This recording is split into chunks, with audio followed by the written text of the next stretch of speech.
53 number राज्य राजपथରେ विलंबित रात्रि एक मर्मन्तुद सड़क दुर्घटना घटी बंद थाना अधीन जामितिरा छक निकटस्थ शिवंतपुर पेट्रोल पंप निकटରେ जଣେ बाइक आरोही सहित मृत्यु घटिଛି। मृतक जनक हेले चंदीपुर ग्रामर गणिकांकर पुओ अजीम आक्रम खां। सूचना अनुसार गुरुवार राति 9 एंट्री समय एक बाली बोझे हाईवा राजपथ कड़े अटकी रही।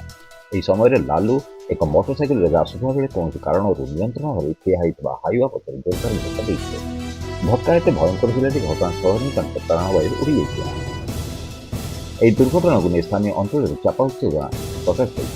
राजपथ कड़े असुरक्षित भाव में गाड़ी पार्किंग कर दुर्घटना घटवा ग्रामवासी अभियोग करते।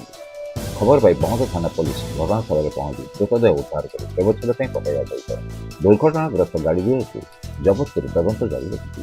युवकों मृत्यु खबर प्रचारित होगा मात्र चंदीपुर ग्राम में शोकर छाया हो बंतरू सुकंता जेना रिपोर्ट उत्कल ओडिया।